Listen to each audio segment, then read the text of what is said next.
How's that? Good? There we go. Live? Everything good? You got like interview questions set up for me? I'll try not to make it. I won't make it too much of an interview, man. We have a relationship established to where I don't have to sit down and A, B, C, D, and all the above. So, but we'll go ahead and get into it. So when I met you, it was at St. Augustine Middle School. That's right. I was probably 11, 12 years old. Yep. You were assistant basketball coach. What the hell were you doing at that point in time in your life? Because just seeing what you're doing now, it's like the guy that I knew then, it's like you've grown so much since then. And I have myself, obviously. But, like, what were you doing at that point in time in your life? And how old were you? I was pretty young. I mean, I started assistant coaching the 7th and 8th grade at St. Augustine right after my freshman year of high school. So I started helping the kids, and then I was going through high school, going through college, still helping with the program and doing nightclub promotions. And then I opened a nightclub probably right around the same time that I was coaching you. Yeah. So it was a weird time in my life. I was still learning, still growing. I figured out, like, didn't know what an LLC was or EIN. I was learning all that stuff right around that same time. Yeah. What was the promotional market at that time as far as clubs and bars and things like that? It was crazy because I started promoting teen clubs when I was 15 at the waterfront at Coconut Joe's, Jeff Ruby's place. And we'd have like 2,000, 3,000 high school kids come in. There was no alcohol, obviously. But it was the craziest atmosphere as far as nightclubs that I experienced at any point in my life. And then by 17, I had my own promotional company where I was doing college nights. So it was wild being a junior in high school and going to college nights and having this place packed out. So it was fun. Then about 21, 22, I opened my own club, which was Fuse. And I was like, this is not what I want to do the rest of my life, you know. So that's when the transition really changed to who I am as a person. Yeah. It's like the quality that I've always liked about you, and I think that everybody that knows you likes about you, is your personality. And it's like it's so natural for you to just be funny and yourself, and it's like just hearing how you got started doing promos and stuff. Networking for you is so natural because you're such an outgoing person, and it's like, is that something that is just easy to you, or did you the whole time you're doing this, you're like, this is a person that I need to talk to and become friends with or build a relationship with? Or are you just being Jesse Foreman, running around, just naturally being you, doing things that you like? I always thought it's just best to be you and connect with everybody, because no matter who you meet, everybody knows something you don't know, right? Yep. It don't matter who it is. Like, I was talking to a mechanic once, and he's like, you know, I'm trying to learn from you. I'm like, there's stuff you could teach me. He's like, there's nothing I could teach you. I'm like, you're a mechanic. I'm paying you right now to work on my car. Yep. If I know how to do that, I wouldn't be paying you. Exactly. Like, obviously, there's something you could teach me. Yeah. So it was just always like, get to know people and we're all people. We're all just trying to make it through life and just kind of get to know each person and figure out what they're trying to achieve and try to find a way to help them. And then eventually people will start helping you. Yep. So after you open your first club, what's next for you? After that, after you realize that's not it, that's not what you want to do, what's the next move for Jesse? Yeah, so I opened the club, and a lot of the players for the Bengals were coming in. Like, Chad was coming at the time, T.O., Chris came to exchange before he passed. Rest in Odell, peace. That was a rough one. And all these guys were kind of explaining their situation with their agent. You know, I hear from them once or twice a year, and it's when it's time for them to get paid, and I don't really have a rapport with them, and they're just like a business manager that I don't feel any real relationship with. And I was like, this could be better, right? If they're going to work with this person, they should have a close rapport and know them as people. Especially, like, you're getting soliciting marketing deals, right? I'm not just going to line some guy up with something that they don't believe in or want to be part of. Right. So I was like, what do I need to do to be an NFL agent? At the time, I was on academic probation at NKU. They're about to kick me out of school. They're like, take 2 semesters off, come back, go in front of the board and explain why you deserve to be here. And I was partying, doing the nightclub stuff. I wasn't worried about school. And it made me reevaluate everything. I was like, this is what I want to do. What do I got to do? I got to go to law school. So I went back to NKU, focused on graduating with my undergrad. Mm-hmm. Then started applying to law schools, went to UC. And then after UC, started my own agency down in Florida. And it was just that transition of, I know this isn't what I want to do the rest of my life. I know I want to work with these players. How can I get there, and researching the steps to do it. So you spoke that you went to law school. How difficult is it to, one, get accepted and finish that whole program? How does that process work? It was extremely difficult because my GPA when I got put on academic probation was a 1.86. So when you're applying to law schools, that doesn't look good. So I killed it the last year and a half to graduate, but even then my GPA went from like 1.86 to 2.8. So when I'm applying to law schools, 2.8 wasn't good enough, but I did really well on the L side. I got like a 162, which really helped me to improve. And then when you write those resumes of why you want to do it, my background was so much different than a lot of the other people was applying to law school. Like most people had family that went to law school. You know, I grew up in Covington. None of my family had graduated. Like I was the second in my family to graduate high school, the first to go to college. Yeah, that's huge. So I have family that's been in prison. I have family that's been in prison 20 plus years. So telling that story really helped me to separate myself from other people that were applying. Yeah. What type of changes did you have to make within yourself? Because you already went through the partying phase, the, you know, kind of fucking stuff up and academic probation. It's like now you're in law school. How did you change, you know, as a young adult, basically 22, 21 years old, however old you were? What changes did you make to really stay on that path and see it all the way through? Yeah, the big adjustment for me was, you know, partying all the way from when I was like 15 up was a way to make money. I didn't even drink. I think you probably remember when I first met you, I didn't drink. I drink now. I drank more from 25 to now than I ever drank from 21 to 25. I had like one drink the whole time. But the transition really was, you know, this partying scene is not where I'm going to make money anymore. This is not my future. So what's my next future? And it's a more professional scene. So making that adjustment from being that guy that people just want to party with to being that guy that people want to do business with and want to learn from. Yep. So graduate law school, you're down in Florida now. You open your first agency. What was your journey in landing that first client, and who was it, if you don't care to speak on that? Man, it was so crazy because I come out of law school and I'm thinking like, I'm going to dominate. I'm going to get all these first round guys. I'm going to just take it by storm. And D2 and D3 season ends before D1 season. And I go and recruit all these D2 and D3 guys, and nobody signs with me. Yeah. Because their big question is like, who do you represent? And I just graduated, just took the test. I represent nobody, right? Yep. Well, I want to go with an agent that has a bunch of clients. So I'm like, D1 season's coming up. I'm like, I'm in trouble. Like I couldn't get these D2 and D3 guys. Yeah. These D1 guys are not going to sign with me. But I was talking to CJ Mizell, who was from Akron and then went to Washington. Well, he was from FSU originally. Big recruit coming out, went to FSU, got kicked out for fighting, went to Washington State, got kicked out for fighting, and then was at Akron. And, you know, I had talked to him the whole year, and it was kind of like, the crunch time comes, the season ends, who are you going to go with? Well, who do you represent? Yep. And I'd built this rapport with him, so I knew him really well. And I was like, obviously, I represent nobody. And he goes, you know, I've got these agents that represent 5, 10, 15 clients. I think I'm going to go with one of them. And I said, why? And he goes, because they have more clients. So they're more established, they're better agents. And it just kind of clicked for me. I said, CJ, you know, how many albums did Tupac have before he died? 3. How many albums did Biggie have before he died? 1. How many albums does Tiger have? I don't know, like 10. All right, so Tiger's better than Tupac and Biggie? Obviously not. Right? So CJ's like, I didn't think of it like that. Quality, man. You gotta have that quality. Quality. Yeah. And I'm like, that's the key. Is like they didn't have the time frame either. I haven't had the time frame. Like, give me the time. These agents been around. I'm gonna have a lot more clients than them. And he rocked on. He signed with me, and that was the first guy. And then it was just easier saying, I've got CJ to recruit other D1 guys. So that's like the initial like pitch is like, look, like we're going for quality guys. We're not trying to get everybody. Yeah, yeah. You know, like that's huge. Even to this day, I still like my recruiting class doesn't get past 6 or 7. Normally it's around 5.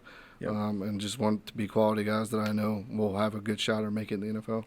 So what are some of the struggles that you've went through trying to build, you know, specifically when you were down in Florida? What kind of struggles did you go through in building down there?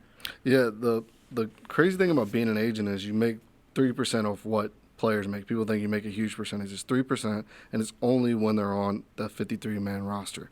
So if you have a guy, my first year, 2 guys drafted, one of them was on practice squad the whole year, so I didn't get paid at all for him. And then the other guy, you're getting 3% off his rookie deal, which that was 9 years ago. It was $400,000, and I was working with another agent, so I was splitting. I was really getting 1.5%.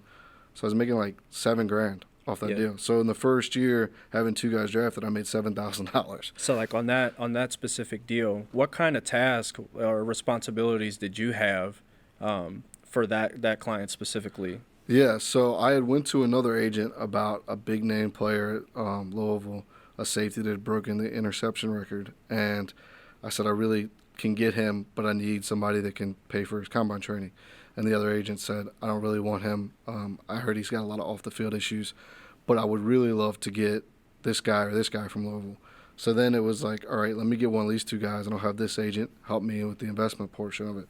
So I landed one of the other players, DeAndre Mount, who ended up getting drafted in the 6th round, and the other agent kind of helped pay for combine training and representation, and then I helped more on the marketing side and finding him deals. So there's a big investment, not only your time and efforts, but there's also a financial investment to getting some of these guys where they need to be. Yeah, so first-round guys, most agents are taking 1% or less. Some are doing it for free, and they're investing hundreds of thousands of dollars. So if you look at a first-round player that's getting taken from an agent by another agency, that agency probably didn't make any money. Mm-hmm. So it's crazy because you go through first 4-year deal plus they have a 5th-year option, and you're making barely any money or no money at all, and then another agency can swoop in, offer them some money, take them away, and then they get paid on the big contract, which is the second contract. Yeah. What was your first agency? What was it called? Global Sports Entertainment with Nodebek Talibov. How long was that active? It's still active because there's still clients that from that first draft class are still in the league. Yeah, that's 9 years later. 9 years later? Yeah, it's crazy. Big, yeah. So it's nice. Yeah, Austin Ryder is one of them. He's still with the Chiefs. So 9 years in the league. Good 7th round pick. It was a good Joe pick. Burrow owns the Chiefs. That's right, he does. I mean, it's tough for me. You can't have me talking about my Bengals out here because I'm a Bengals fan. But is that ever like a topic of discussion? That you're a hometown guy, so you got the Reds, you have the Bengals, and my players are well aware. I've had players like, you're going to the game and we're playing the Bengals. If you wear any Bengals stuff, I'm firing you. Like they know. I just come in neutral, non-sports related clothes. So NFLPA shirt probably. So when you do get a guy that wants to work with you, what's your first thing that you want to do with them, or what's the first position you want to put them in? Yeah, so if it's a rookie or a vet, it depends. Different situations. So if it's a rookie, right, you got to get them prepared for combine training. You got the All-Star games, East-West, NFLPA, Reese Senior Bowl, CGS, Hula Bowl, and you got to get them prepared for that. Then you send them to combine training. Then they hopefully have the combine invite. If they don't, everybody has their pro day, and then hopefully team workouts. So you're preparing them for that whole process. It's like a 16-week process that really flies by, 8 weeks of training. But if it's a vet, it's a different situation because they're already on a team. Now you're looking, okay, how can we maximize your next deal? What can we do to build your name with the community and the fan base to really have them love you? And what kind of marketing deals can we solicit that really align with you and can help you build not just wealth but a brand outside of football? Mm-hmm. As far as the marketing side of things, that's where you're more involved in, is on the marketing side, you would say? Well, now with Young Money Appa, we have a whole marketing team. So originally I was kind of making my name in the industry as a marketing guy. Yeah. Because I could build social media, I could monetize their growth, and I'm always looking one step ahead. Like now, NFTs been our big thing. We got into the NFTs before any of the sports agencies were even talking about it, and now they're kind of following suit. So we're always trying to be one step ahead of the competition. Yeah. So we can go ahead and get into that. How are you guys incorporating NFTs with your agency? How does that work? So I've been a big fan of NFTs for about 1.5 years, 2 years ago. I started investing, buying NFTs, and we the agency and the people in the agency saw what Snoop Dogg was doing, right? Yep. He had like the properties around him in the metaverse and Sandbox, and he had all these different things, and he was monetizing. And they're like, how can we get involved in this? We know you're already part of it. And what all these agencies are pretty much doing is they're using their clients' NIL, their name, image, likeness to make money. So they're making like sports cards for their clients, or selling clips from their clients, or videos from behind the scenes. And what I really thought is, the Young Money brand and Apple brand both have such a big name that we could monetize our name and create our own brand and then give clients NFTs and build money for them without them having to promote it or do anything else. Yep. So what we're looking to do is build the first like major sports metaverse with our clients being active and teaming up with a PFP project so people can use the avatar that'll be the PFP, play in the metaverse that we're going to build out, and kind of participate with our athletes in playing different sports. And we've been working with Contact CI, which is in Cincinnati. It'd be a great one to meet with them because they're amazing. They're haptech gloves that they've created. It feels like you're playing baseball. It feels like you're touching it, throwing it. It's incredible. And it's all virtual, like all VR. Virtual. Yeah, you got the VR and you got the gloves on. I got pictures of me doing it and videos of me doing That's it, cool. and it's unbelievable. So I love the metaverse and Web3 because I see the endless opportunity. Yeah. Are you guys networking in that NFT space? Are you going to these events? Are you taking players to these events? Or is that something that you just kind of take upon yourself to do solo? Yeah, I've been going to the events pretty much myself. We worked with Tronic and Orange Comet, and they go to some of the events. But I went to NFT NYC. I spoke at Midwest Con. I was planning on speaking in Nashville, but they actually ended up canceling that event. Just went to Art Basel and did the event down there. Met with a lot of great people from V, Gary Vaynerchuk's company. Mm-hmm. V's amazing. They're killing it in Web3. And then I'm speaking at NFT NYC in April. So just kind of making those connections and letting people know who we are and what we're trying to achieve. Are there any notables that you've been bumping shoulders with, since you've been out running around all these NFT spaces? Well, I mean, Gary's obviously pretty noticeable. And then John Geiger, the shoe designer, he actually hooked me up with a free pair of shoes at Art Basel, which was pretty cool. Yeah. It's cool going to these events because you have connections with some of these people already. And then it's a new way to connect with them in a different business prospect. So, yeah. And a lot of athletes, like Orange Comet's doing something right now. Scottie Pippen's drop December 20th. So that's one of the companies we're working with. So definitely check it out. It's going to be a shoe design, and Scotty's going to be a lot of events for the Super Bowl. We're doing the 88 Club, so it'll be a beer pong or a flip cup competition with Young Money Apple. So I'll be one of the team members versus Michael Irving and a bunch of the 88 Club guys. Yeah, so that's cool, yeah. Yeah, we're going to bust that ass, Michael. Yeah. That's cool, man. So now you're speaking on, Young Money, Michael Irvin, Scottie Pippen. How did you find your way into Young Money? And let's speak on that a little bit. It's actually funny. I had signed two guys out of JMU in the same draft class, and Aaron Stinney was one of them, and he was a guard. He's a guard for the Bucks. He's currently a guard for the Bucks. Nicole Lynn is a big agent. I don't know if you've heard of the name, but she's doing her big thing. She was with Young Money, and she stole Aaron Stinney from me. Stinney calls me, says, "Hey, I'm leaving you guys." I'm like, "What's going on?" He's like, "I'm signing with Lil Wayne." It's like, understandable. I can't be mad at you. Yeah. So he leaves, and he goes with Nicole, and Nicole leaves and goes to Clutch, which is LeBron James' agency. Yep.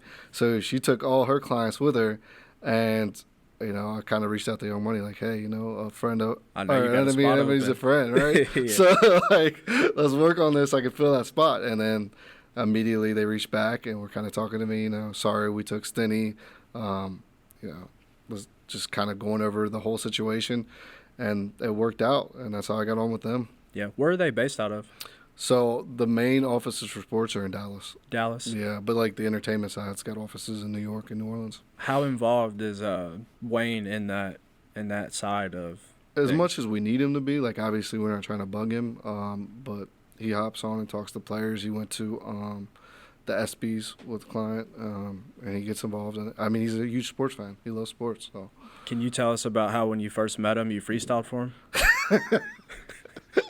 And listen, if I'd have freestyle for him when I first met him, like I would already be signed. Just spit it. I'd be a famous rapper right now, and nobody. I didn't want to like. I mean, he's built such a great career in rapping. Yeah. I didn't want to hurt his feelings by some agents just coming in and showing him out. You know? For real. I mean, sometimes you got to step on toes. You know what I mean? And why not? My game's too strong. I mean, I used to rap back in the day at Holy Cross. I can tell you. Crossbacks for life. they don't know. But, so right now, what's your day-to-day look like for you right now, and going into 2023? It's so different each day. Like today has been hectic because of the NFT stuff, and we're trying to launch before the Super Bowl. We're trying to mint on February 1st or 2nd. And then obviously recruiting. We've got a few guys signed already because their season's done. We're trying to lock up the guys that still have bowl games, and then trying to find marketing deals for clients we currently have. And we have a coach, Preston Brown, that we're trying to get him a different position. He's the running back coach at Temple. Okay. Probably shouldn't even be saying this.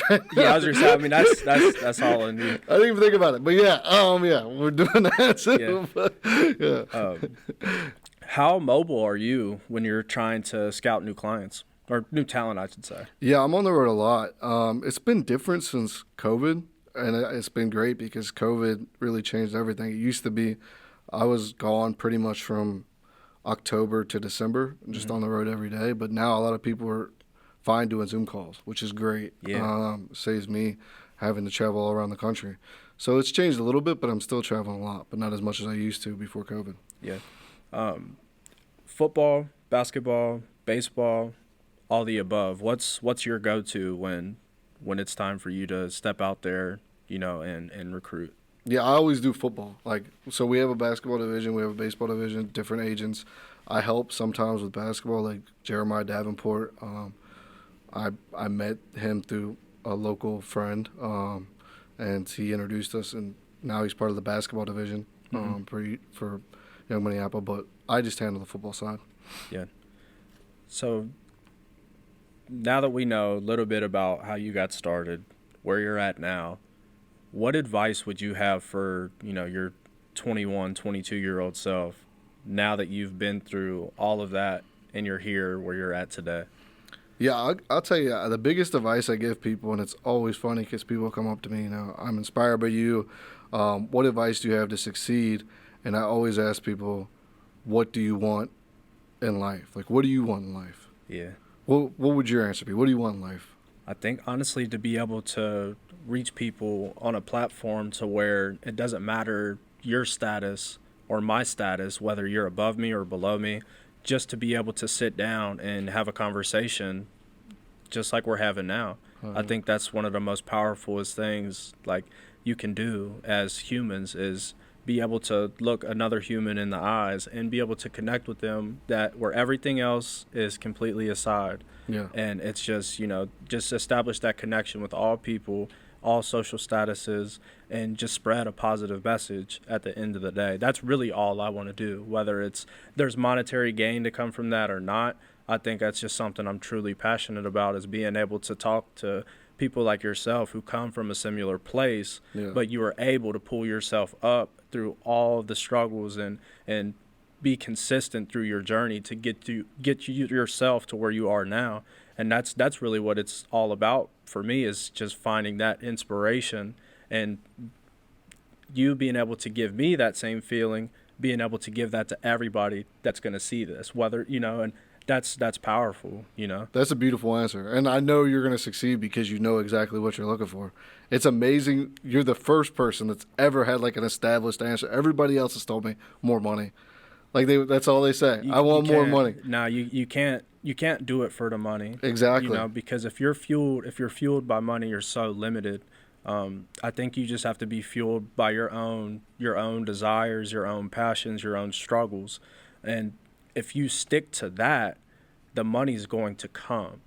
100%. That the money's always going to come if you're doing what's true to yourself, And that's the advice I give people. I always say, if you want more money, hypothetically, I put $1 million in a bank account.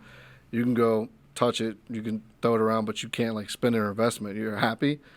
And they're like, no, obviously. Well, then why not? Because I want this. I want to travel. Or I want to spend more time with friends and family. Right, yeah. So that's what you really want, right? You don't want money. You want what you're trying to achieve with money. Yeah. And to be successful, you got to know what you're trying to succeed at. And you already know that. Yep. So that's the key, is like being honed in on what you're trying to really do. And once you get that, it's all going to fall into place. And you got to be genuine. Yeah. And that's why you're going to kill it. I agree, man. And I think that's why, I reach out to people like yourself and people that it's not that I just want to get people on who are successful. It's that I try to reach out to people who I actually admire what they do, because I want you to rub some of that. I want some of that, like I want some of that fire that you have that makes you go out and be successful in what you're doing. Like that's really what it's about for me. And I really do appreciate you coming on and, sitting down with us, man. And I hope this isn't the last time. Hopefully we can spot you somewhere and get a little bit more of your time. And I'd be happy to. You guys should come to Indy.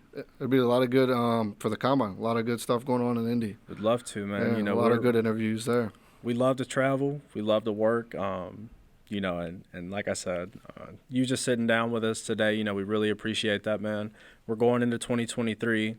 What's next for Jesse Foreman before we get out of here? What should the people be looking out for? The NFT launch. I'm so excited for Young Money Appa NFTs. They're going to be Lions, PFPs, the start, and then you'll see from a clip that we're going to drop probably within the next month, there'll be an animation of them morphing into 3D. Yep. Ultimately, like I said, what we'd love to do is what we're looking to do is build out this sports metaverse. You put your VR on, you put your haptic gloves on, and you go out and play with our athletes. They're in the comfort of their home. They can be interactive with their fans. They don't have to worry about injury. You don't have to worry about injury. Yep. And you can get a real personal connection with some of the athletes you love in the NFL and in the NBA. That's dope. Yeah.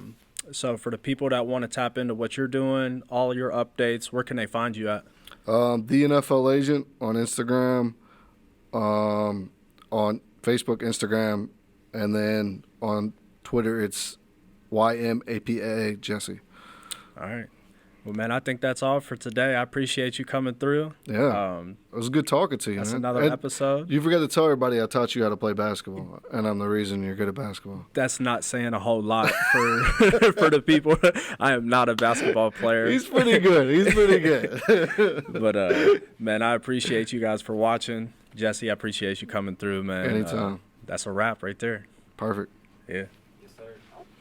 Pretty good? Awesome. Thank you. Of course. Thanks for having me on, man. I love what you guys got going on here. It's cool. Cool. I hope so, man.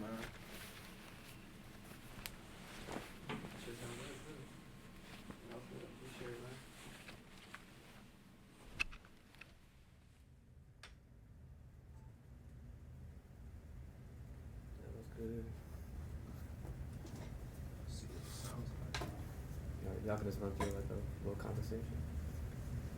About being in my basketball or something? So you can Relax. Does everything sound good? Turn yours down a little bit. down a little bit. It's right in the front. That's right here. No. Right here in the front. Oh, it's on the front of this shit. Oh, I see it. Good look at And just try to keep like the volume, like the details of the thing, like right in front of you, like. that. Yeah. Yeah. So pretty good now? Too loud, or what are you thinking? Yeah, That sounds good. that sounds pretty good. Yeah. Does he need to get a little bit closer to it, or you think he's pretty good where he's at? Nah, he's good. You're too.